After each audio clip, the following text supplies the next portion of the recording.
À vous, venez de loin, aux diplomates, je vais d'abord vous présenter mes excuses du comportement indélicat de ces gens qui ne représentent pas la jeunesse guinéenne.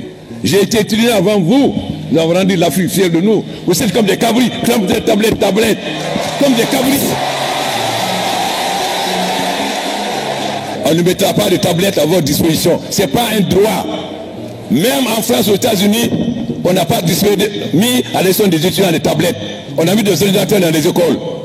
C'est notre volonté. Mais vous êtes indigne de cela.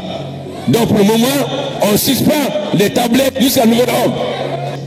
Moi, vous ne me pressionnez pas, vous pouvez sauter jusqu'à demain, ça ne me fait ni chaud ni froid. Bon, c'est pas moi qui a piloté le coup, mais c'est moi qui a mis main sur le président, sur l'ex-président Alpha Condé. Puisque quand j'ai attendu les tirs, moi j'étais au palais du peuple. Ceux qui disent que je suis malade, c'est que c'est les Guinéens qui sont mal intentionnés, qui ne sont pas contents de notre action. Alors je ne peux pas les suivre souvent, quoi. Je n'écoute pas tout ce qui se dit de moi. Donc je suis mon chemin, je suis mon destin. C'est Dieu qui m'a envoyé. Et j'ai fait ma mission que Dieu m'a confiée, quoi.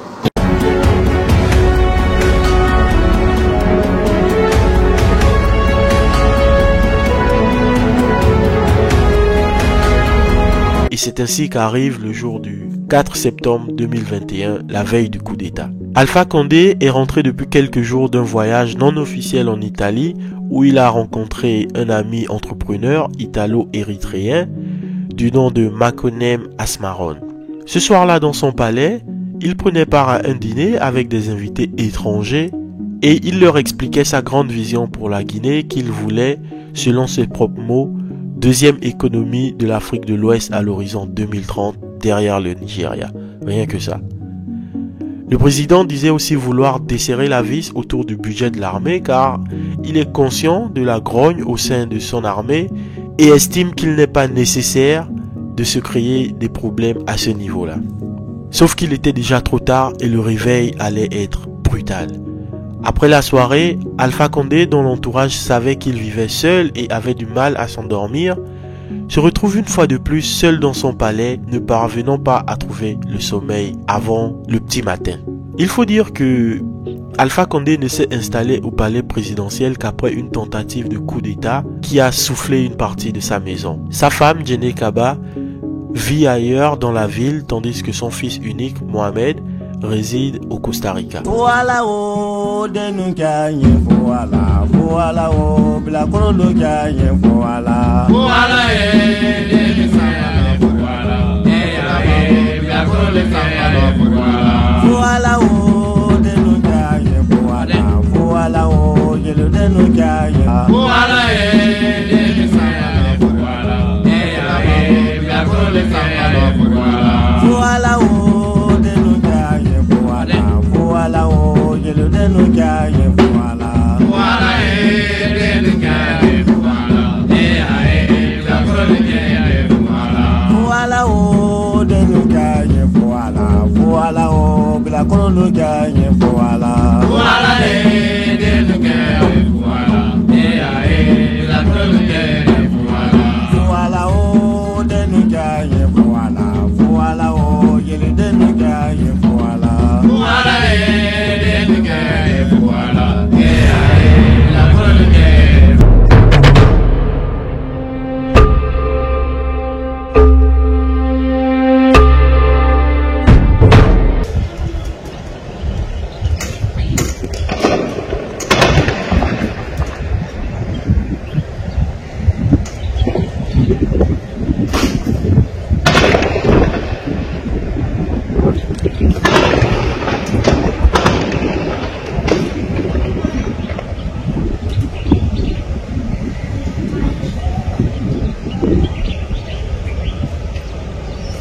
La confusion règne dans un premier temps, mais tout le monde comprend assez vite qu'il se passe quelque chose d'inhabituel et peut-être même d'extraordinaire.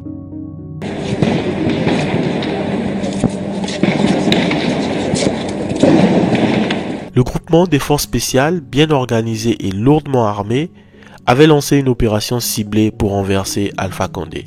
On comprend donc mieux pourquoi les troupes du colonel Doumbouya n'ont eu aucun mal à démonter le BASP, dont une vingtaine de gardes a été tués, parmi lesquels le colonel Yé Moriba Kamara, contre seulement 2 ou 3 membres du GFS. Arrivés au palais, les hommes de Mamadi Doumbouya font sauter la porte d'entrée et se mettent à la recherche du président. Ils arrivent à l'étage où se trouvent les bureaux et les appartements du président, et là, ils mettent le grappin sur Alpha Condé et le colonel Mamadou Alpha Kaloko, chef du BASP. Alpha Kaloko et le président sont vite maîtrisés et menottés. Si vous bougez, on tire, leur crient les soldats. Alpha Condé, qui était remonté pour prendre les clés de son bunker sécurisé souterrain, ne peut plus rien faire, il est cueilli à froid. Il est à ce moment pieds nus, en jean et chemise ouverte, et on le fait descendre dans un salon au rez-de-chaussée, puis asseoir sur un canapé, et là, il est filmé. Quelque temps après sa capture, des images de lui circulent sur les réseaux sociaux, où on le voit assis sur le canapé, l'air fatigué et abattu, vêtu d'une chemise pas totalement boutonnée. Ces images choquent mais symbolisent bien évidemment la fin de son règne sans partage pendant 11 ans.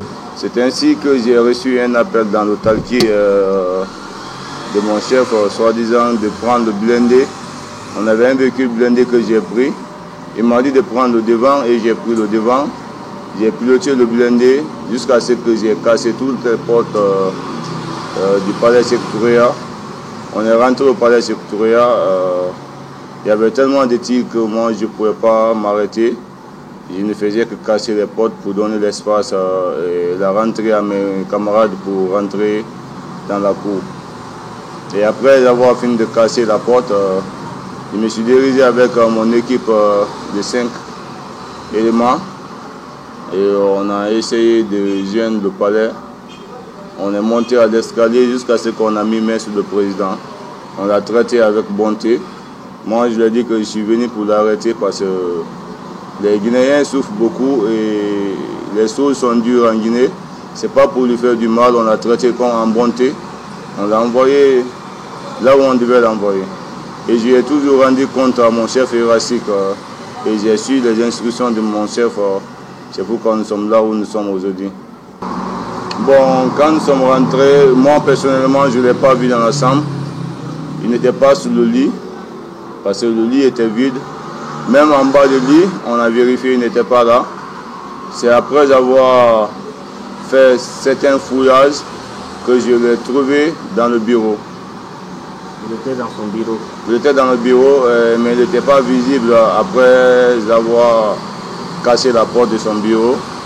On a vérifié et on a trouvé qu'il était un peu cassé. Alpha Condé est clairement abasourdi, perdu et aussi en colère. Il ignore royalement les militaires quand ceux-ci lui demandent « Est-ce qu'on a touché à un seul de vos cheveux ? On vous a brutalisé, Excellence ?» Pas de réponse d'Alpha Condé. Toujours fidèle à lui et à sa ténacité, il refuse de démissionner. Les militaires lui avaient pourtant préparé une lettre de démission. Il n'a plus qu'à la signer, mais il froisse la lettre et la jette sans même la lire. Un militaire lui dit alors « Monsieur le Président, ça ne va pas, c'est pourquoi nous avons fait ce coup d'État. » « Comment ça ne va pas ?» répond Alpha Condé. « Moi, je veux m'adresser à mon peuple, c'est le peuple qui m'a élu. » Ça ne va pas parce que pendant de faire ça, il faut pas que quand nous allons sortir, la population va le sécuriser. Vous savez, monsieur le professeur, soyez confiant. Personne ne vous fera du mal. Mais comme vous-même vous avez dit que à cet état, vous n'êtes plus le président de la République. C'est pour laquelle il se fait. Moi, je ne sais pas le tout. Mais si le même peuple souffre. Mais est-ce que les gens ne souffrent pas dans les autres pays avec ça? Vous savez comment les gens souffrent au Sénégal, encore Côte d'Ivoire? Si là, ils n'ont pas les mêmes conditions que nous. Quelles conditions? Vous savez combien de gens souffrent? Vous savez les efforts que moi j'ai fait pour que ce pays avance? Mais pourquoi ça n'avance pas? Mais quand je suis venu, pendant qu'il n'était pas dans l'autorité. Mais est-ce que c'est le gouvernement n'a pas de nous? Non, le gouvernement ne me sert pas. Ça provient de nous. C'est qui? C'est l'État. Il n'y a pas de gamme dans les études là. Demandez. C'est quoi? Dans le cas, soit petit, il paraît que ça ne fonctionne pas. Non, il y a des gens là-bas sur le courant. Et les mouchettes qui sont en mer, là, le bateau qui est embarqué. Le premier lien dans le truc là. C'est pour compléter ça, que ça ne fonctionne pas bien. Quel état de 240 MW. Là, on va Ça coûte 450. Et on a besoin de plus de courant. Vous êtes en train de faire le barrage de Koutamba et le barrage d'Amaria. Ils nous ont fait une ligne d'interconnexion entre la Guinée, le Libéria et la Côte d'Ivoire. Hier soir, j'ai appelé Alassane pour que nous déployions le courant aujourd'hui. C'est Alassane qui donne le courant, je le voulais. Non, c'est une ligne d'interconnexion entre, vous avez l'OMVG, qui est la Guinée, le Sénégal,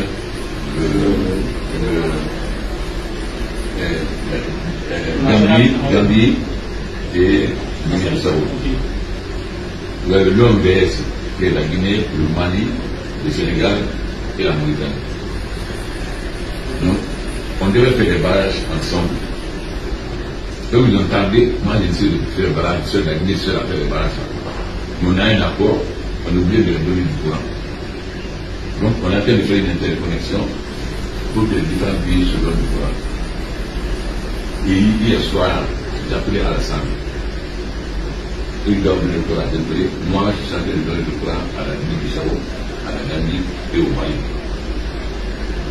Les militaires lui rétorquent alors: Monsieur le Président, si nous sortons dans la rue tout de suite, la population va nous soutenir. Il faut accepter que vous n'êtes plus le président de ce pays, le peuple souffre. Avec sa ténacité qu'on lui connaît, Alpha Condé rétorque: est-ce que le peuple ne souffre pas aussi au Sénégal ou en Côte d'Ivoire? Oui, mais pas dans les mêmes conditions, Monsieur le Président. Encore plus énervé, Alpha Condé réplique: vous savez où se trouvait ce pays quand je suis arrivé? Vous savez l'effort que j'ai mené pour que le pays avance? Alpha Condé ne comprend clairement pas pourquoi il se retrouve dans une telle situation, mais il ne sert plus à rien de débattre. De toutes les façons, il est face au fait accompli. Peu après, le lieutenant-colonel Mamadi Doumbouya fait son apparition à la télévision nationale et déclare que le gouvernement est officiellement renversé. Il annonce la dissolution de la constitution, du gouvernement et des institutions républicaines. Selon lui, le coup d'État était une réponse nécessaire à la mauvaise gouvernance et à la corruption endémique qui gangrénait le pays. Doumbouya promet une transition vers un nouveau départ pour la Guinée, bien que les modalités de cette transition restent encore floues.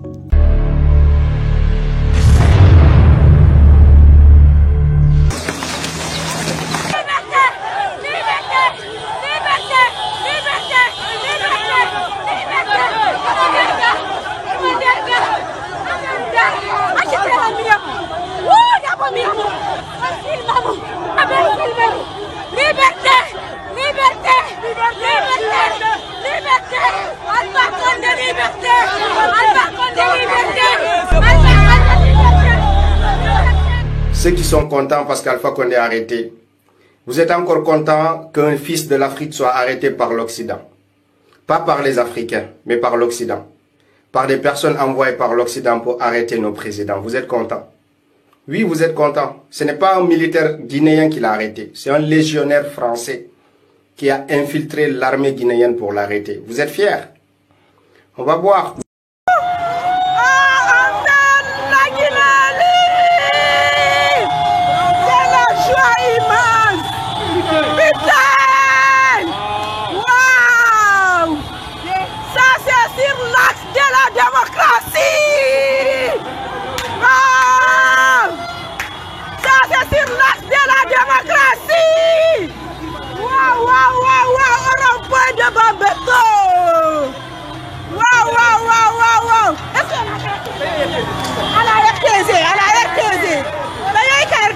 Voilà. C'est ça, putain, RTZ, on y a venu.